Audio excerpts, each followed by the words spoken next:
Bahagian 1, air mata di hujung penantian.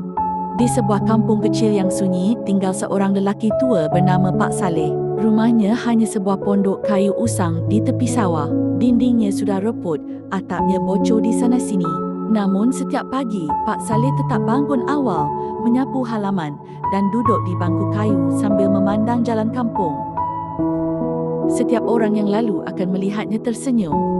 "Assalamualaikum, nak," sapa Pak Saleh lembut.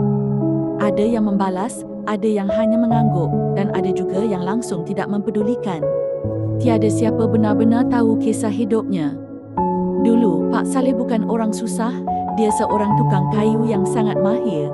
Rumah-rumah di kampung itu banyak yang dibinanya sendiri. Tangannya kuat, fikirannya tajam dan hatinya lembut.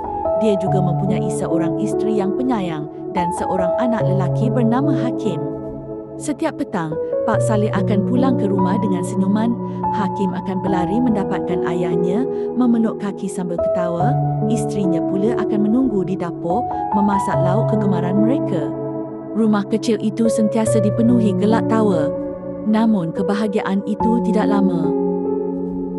Bersambung.